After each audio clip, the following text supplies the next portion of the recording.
2. Hey everyone, it's Taylor, and I am sitting here with the winner of the Miss Illinois pageant, LaShawn Stallings. So congratulations! Thank you very much. Yeah. So I, like a lot of people, I was thinking Miss Illinois, and I was told there was another Miss Illinois. So Right. what's the difference between the two? First of all, there's 3 major pageants in our country. So there is, the Miss Illinois, and that's MISS, and then the Ms. Illinois. So this right here is a little bit different because it's for women who are a little bit older. Okay. So I don't exactly qualify for the Miss Illinois anymore. That's probably around like 17 to 24 years old. So. Okay. All right. So it's the age difference there. So tell me a little bit about yourself, your background, kind of what you were doing before the pageant. Before the pageant, I am actually a 6th grade teacher. So I teach at a school in Plainfield, Illinois, and I teach both language arts and social studies classes there. And I'm also our theater director too, so I do a lot of acting with the kids. Oh, cool. So much fun. I love them. So. Cool. And did you grow up in Plainfield then? I didn't. No, actually. Let's see. I grew up in quite a few different places. I have a very diverse background. I went to many schools and I lived in many states. And so I can't really say I grew up in exactly one spot, but I can name quite a few spots. I've lived everywhere from Pennsylvania to California to here in Illinois. So. Okay. What place would you say you've had most of your, I guess, upbringing? What place would you say you kind of identify with the most? I'm probably gonna say Carlisle, Pennsylvania, and I'm also gonna go ahead and say probably between Lockport and Joliet, Illinois, because I went to high school there. Okay. So cool. All right.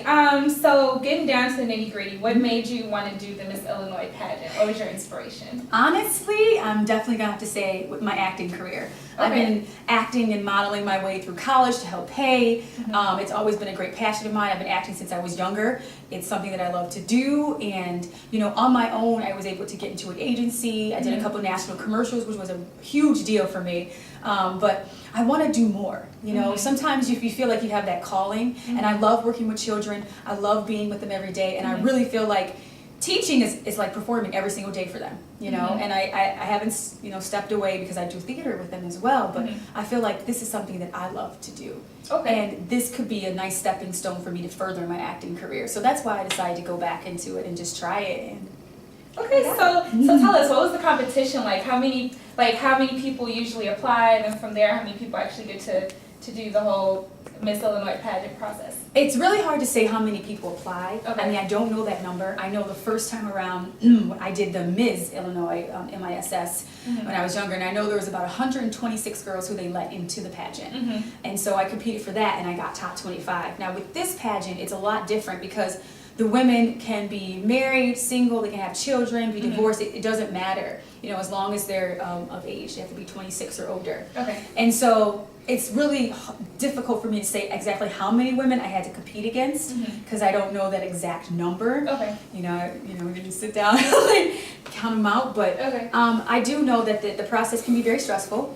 I mean, you have to go through, it's not just it's not about a bunch of pretty girls and how pretty they look. It has nothing to do with it. It's more than just that. It's an image, being positive, how well you speak, interviewing processes, just some of everything, your education, your background, all of that is really important when it comes to these pageants, and that's what I like about it. It's not like something you see on TV where it's the just cliche, beauty, pretty girl and all of that. No, yeah, it's a lot more than that, and that's what I appreciate about it. And I'm not even gonna lie, before I ever got into a pageant, I kind of felt that way too. I'm like, I'm not going to do anything like that. But a lot of successful women who are, actresses now have come from pageants. So Eva Longoria, Halle Berry, Vanessa Williams, they're all very successful, and they started with the pageant. So why not me? Yeah. So you've done pageants before this? Then? I did try before. Okay. Cool. So tell me a little bit, like, what was this process like for you? Like, once you were in it, what was the process pretty much like? Like, was there a platform? Did you have to speak on a certain cause that you had during the entire process? Like, what was the meat and potatoes? That's kind of what I'm doing right now, is speaking about positivity and diversity. I kind of want to bring in 2 different types of, just 2 aspects. I want to talk about diversity because it's where I'm from, using my background to help me, just showing that women, doesn't matter where you come from, doesn't matter what you do, as long as you stick to it, you have a goal, you can achieve those goals. So I really want to talk about that aspect. Okay. I work in a school full of diversity, so I mean, it's kind of nice for them to kind of have a role model who came from where they came from and succeeded, showing them that they could do it too. But that's basically my platform. That, and then also using acting as a platform. I'm going to go speak at a couple of theater groups in some schools, and kind of talk to them a little bit too about how acting goes in all kinds of ways. It's not just getting up on stage or in front of the camera. It's a lot, but the process can be very stressful. Like I said, you do have a lot of beautiful women that you're competing against, and so that can be stressful. You're like, oh my gosh, she's so gorgeous. But you just gotta stay positive and know what you have and what God gave you, and then kind of move forward. But it's tough. You got interview process, photo. You've got your gown. You've got like the big question. You yeah. got fashion. Everything is the process. It's a lot. Yeah, it's full 9 to 5. It's fun. Yeah. Okay. So yeah, you pretty much touched on like what you want to do with it. But what are the next steps now? So the pageant is over for Miss Illinois. So what are your plans now? Like what's next for you now? Well, I'm trying to get as much media as possible. I'm getting my face out there. I've been interviewed by 2 newspapers. I'm going to be getting interviewed by our local Herald newspaper next week. So it's really just putting myself out there, representing my state, getting myself ready for the pageant that's going to take place in April in California. So I'm excited. Okay, and is that the Miss America? That is Miss America pageant. Cool. So I'm excited. I'm just getting ready for that. But you know what? I still have my life. So I'm still teaching full time. I'm directing a musical. Our show goes up in March. Nice. So I am busy every day. I'm at school Monday through Friday to at least 6 o'clock, and then I'm busy doing Miss Illinois talks and things like this on the weekends. So now that's interesting, because for me, I would think that your life would pretty much be over, because it's like you'd be able to go back and teach. I would think you would have so much to do with the pageant, but they kind of work with your schedule too. I have a really awesome principal. Okay. And he is willing to work with me as much as I need. So, if I need to leave school for a little bit and go, somewhere to have something to do with the pageant, he'll let me, which is very nice. Okay. So, but I don't sleep much because this is keeping me very busy. Yeah, okay. Yeah. All right. So I also just wanted to speak on, I was actually in the Miss Black and Gold pageant, and I was Miss Gold, so I was first runner-up. And for me, it was my first pageant. I had never done anything like it before, so I totally understand the whole part about it being stressful, and then you're in a competition with other girls, so you kind of have to find that place where you're like, okay, this is for me. Yes. And I totally went through that. So for girls who are in pageants, let's say like for the first time, who don't necessarily have funding to do pageants and have parents to put them there and like do things like for self-confidence, what would you say to girls who are in that situation? Would you say that these pageants like this, I guess, would you say that they're like a good thing for girls to do, or would you say like, just speak on that?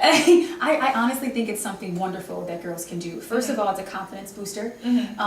It gets you in a situation where you can be seen. It gets you in a situation where you're speaking more, you're becoming more social. So I think on a whole aspect of just being more positive and well-rounded, it could be a great thing for them, especially meeting new people, new friends. Like it's just people go out for sports, they go out for different activities. This is something that you can do too, just for those reasons, and you might even win. And I think when it comes to financially, that's why I decided to do the pageant. And I didn't realize how much money actually goes into a pageant. Like you have to put a lot of money in yourself, and when you're trying to go for something to win money for college and different things like that, it's stressful for you. But there's ways that you could raise money, and I'm actually doing that right now too. I still have to raise money for our official Miss America book that we're going to have. So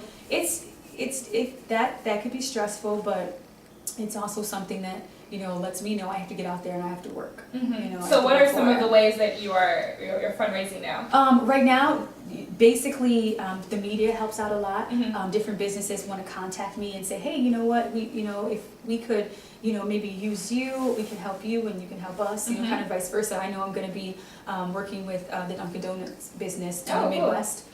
And so they're going to use me to, I'm going to come in, take pictures with maybe kids, and they're going to kind of use me to help sell for them, but then it's also helping me out as well. So anything you can get in a relationship like that is best, especially with big businesses, because they can use the publicity and vice versa. Yeah, so I think that's also like a really cool thing, because for me, like before I did any pageant, I automatically kind of not cross myself out, but it was just like, well, you know, I don't come from a family who has like all this money to support me. So, You got it. you know, it's great for you to say that, you know, because you don't necessarily have the finances to do it, doesn't mean that you should necessarily cross yourself out. You got it. Don't give up. There's always someone out there who might want to help you, but you have to get out there and you have to work for it too. It's not just going to come to you, which you know. Yeah. So, I mean, is there any final words that you want to say?